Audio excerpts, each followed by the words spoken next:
nossa alegria, telespectadores, por estarmos mais uma vez aqui com vocês no programa ASP-UF em Ação, da Associação de Professores Aposentados da UF, que este ano está completando o seu 20º aniversário. Hoje enfocaremos o tema Mãe, o olhar sobre você.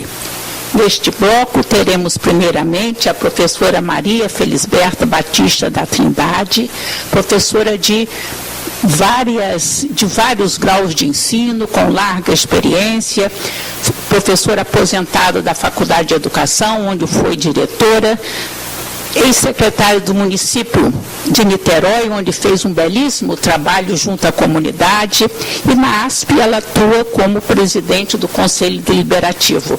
E coroando essa belíssima vida de educadora, ela recebeu o título de professora emérita da UF.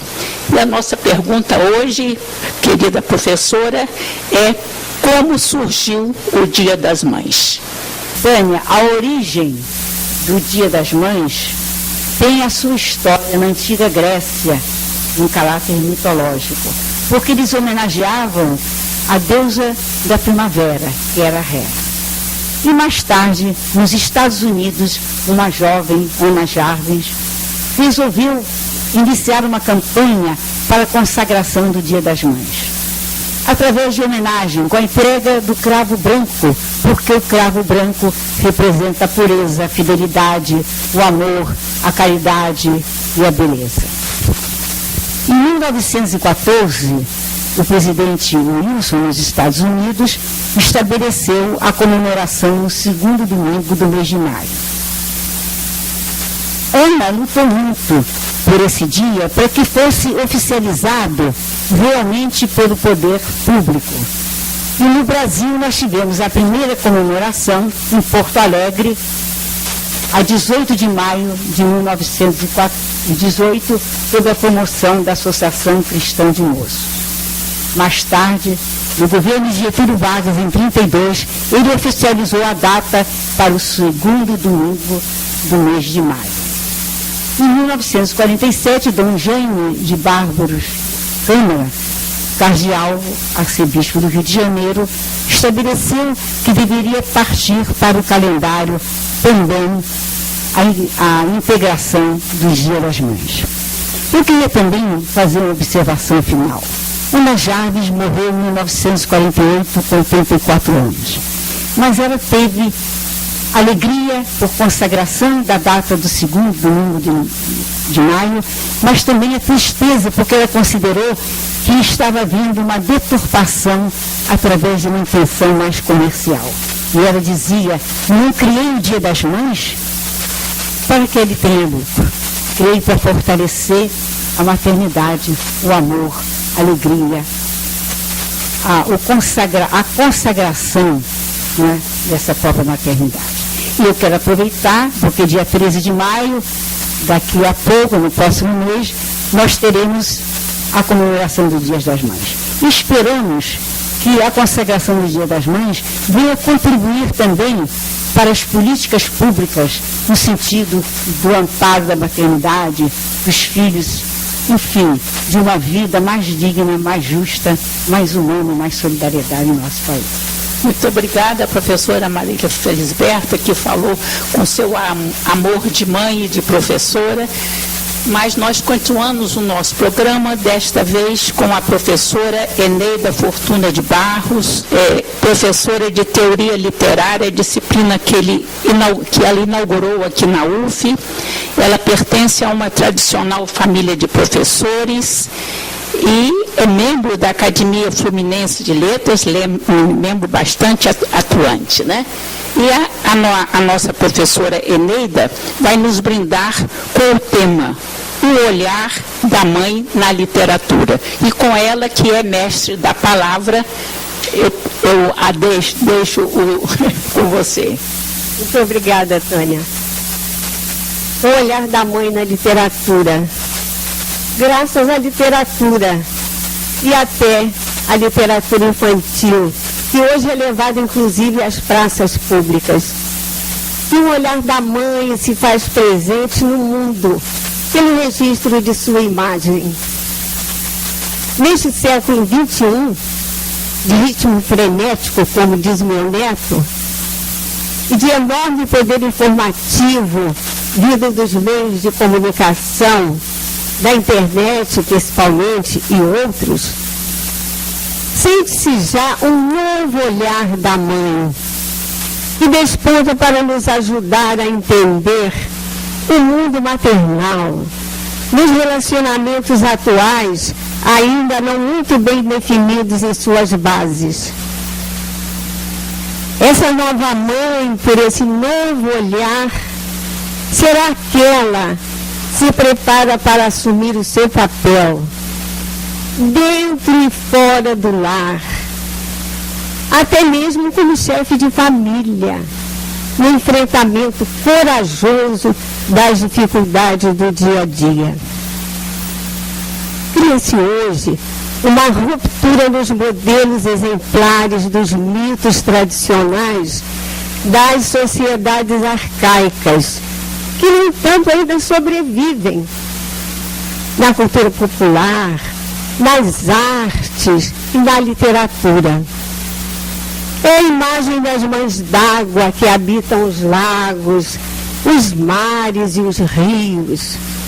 Ou da mãe em Cobra Norato, de Raul Bope, no poema Mãe Preta, que, estruturado na linguagem da época, repete exatamente as duas fases distintas do mito arcaico e começa assim: Mãe Preta, conte uma história. Então fecha os olhos, filhinho. Longe, muito longe, era uma vez o Congo.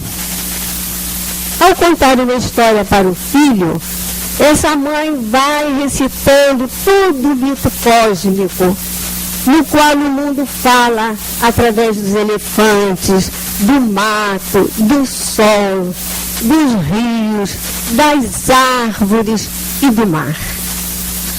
A seguir, sobreposto ao mistério cósmico da criação, vem à memória o mito de origem de sua história tribal, que ela traz em sangue, nostalgicamente. E depois, a história para com o início da escravidão. É então que o filho pergunta: Oi, mãezinha, por que você não acaba o resto da história? É que agora ela perdeu as suas fontes de inspiração. Na Idade Média, esses mitos pagãos e suas figuras divinas que resistiam à extinção foram cristianizados. As antigas deusas da fertilidade foram assemelhadas à Virgem Maria e às santas. Tornou-se muito conhecido e repetido o poema de Barreto Coutinho, que diz: ouvi minha mãe rezando aos pés da Virgem Maria. Era uma santa escutando o que a outra santa dizia. No Renascimento, esse olhar cristão passa ao olhar racional, visto pelo prisma da investigação científica, que vai banalizando a experiência religiosa e sagrada do mundo. Hoje, o novo olhar da mãe, já referido, vê como pensamento de psicanálise uma imagem restaurada e recriada, na esperança do renascimento verdadeiro da figura materna. Basta a observação de como essa mãe reage aos acontecimentos ou a qualquer coisa que é dita, para que transpareça o peso da influência dessa atitude na vida do filho ou da filha. O desejo de nossos dias é o da recriação de um mundo materno filial novo, natural, sem afetação e assertivo, isto é, do sim e do não no momento certo. É difícil, mas em diálogo com o mundo. Clarice Lispector, já que tem que falar da literatura, no conto Laços de Família, que Danone é um livro da década de 70, mostra uma percepção polivalente e multifacetada da mulher e da mãe. Ela usa essa expressão, mulher e mãe. Mulher, no caso, a filha. E depois informa se chamarem Catarina e Severina. Catarina, a filha, e Severina, a mãe. Faz um retrato que beira a caricatura e que acentua os desencontros familiares. O conto se inicia quando as duas estão num táxi a caminho da estação. E no momento da partida da mãe, que tomaria o trem, a filha só consegue dizer: mamãe, mas pensa no que elas tinham se esquecido de dizer uma para a outra. E continua: parecia-lhe que deveriam um dia ter dito assim: eu sou a mãe, Catarina. E ela deveria ter respondido: eu sou tua filha. Mas já era tarde demais, o trem já estava de partida. O que faltou a ambas foi uma oferecer à outra simplesmente as suas próprias imagens de mãe e de filha, que constatassem uma verdade básica e essencial em suas vidas. A mãe que olha para o filho ou filha sente que também é olhada por ele ou ela. Cada um tem sua história a contar e algo a compreender um pouco aqui e ali. No novo olhar da mãe, essa imagem recíproca do olhar precisa ser revelada a tempo, antes que seja tarde demais, como no conto de Clarice Lispector. Fique conosco, telespectador, para o segundo bloco, quando nós trataremos da educação infantil.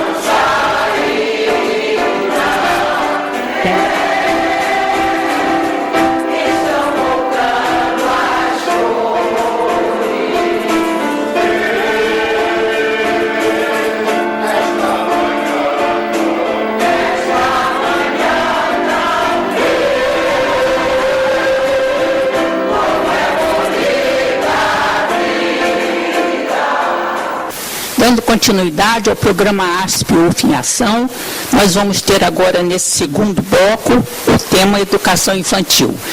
Isso porque nós já tivemos no primeiro bloco, né, a história de como começou o Dia das Mães. Tivemos também uma parte belíssima a respeito assim, da literatura falando sobre o Dia das Mães. Então, as nossas professoras Maria Felisberta Batista de Trindade e Eneida Fortuna Barros fizeram essa primeira parte. Agora nós temos uma segunda parte, o nosso segundo bloco, em que, como eu já disse, nós vamos abordar o tema Educação Infantil, né, que vai ficar a cargo da professora Mônica Bezerra de Menezes Picanso.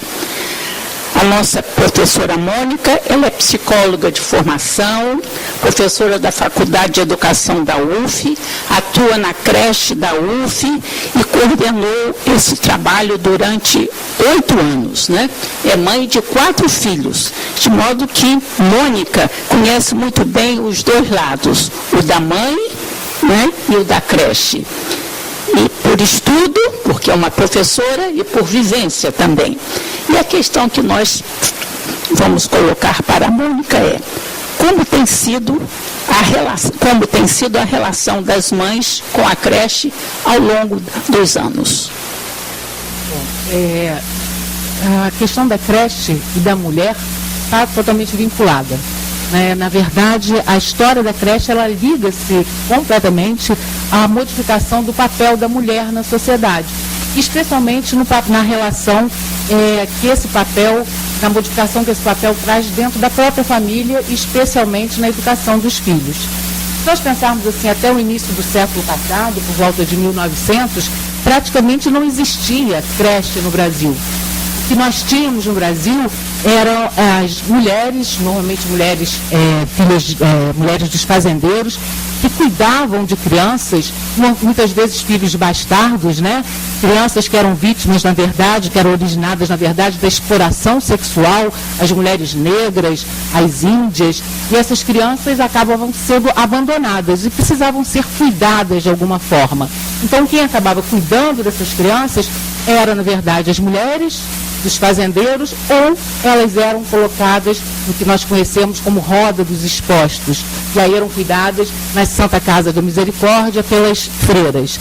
Então, por aí nós vemos que a creche tem uma ligação com a pobreza, com o abandono, com o abandono da criança. Isso gera uma questão muito ruim para a mulher, né, que precisa ser usuária desse espaço mais tarde.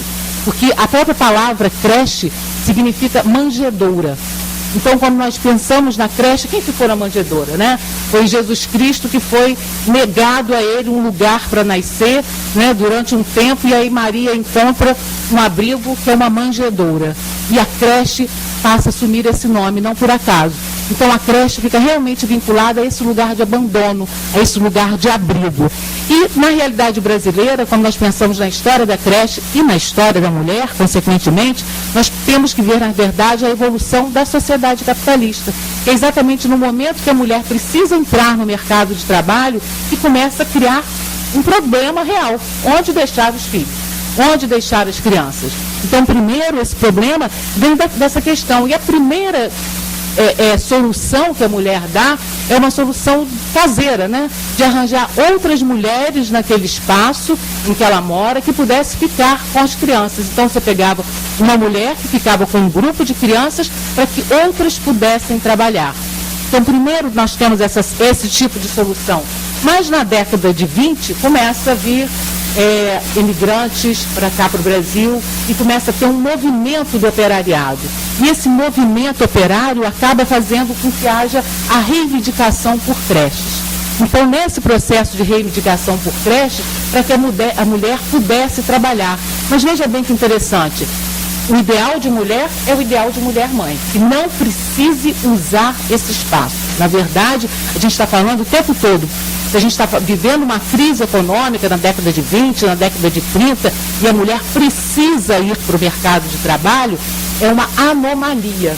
Não à toa, um instrutor de São Paulo, um chefe de instrução pública de São Paulo, na década de 30, disse que precisava abrir creches em São Paulo, que era um mal necessário naquele momento da sociedade, que estava passando por alguns problemas, e que depois que esse problema passasse, não era mais necessário haver creches no município de São Paulo. Então veja que interessante, a creche então é vinculada àquela necessidade da mulher que está trabalhando.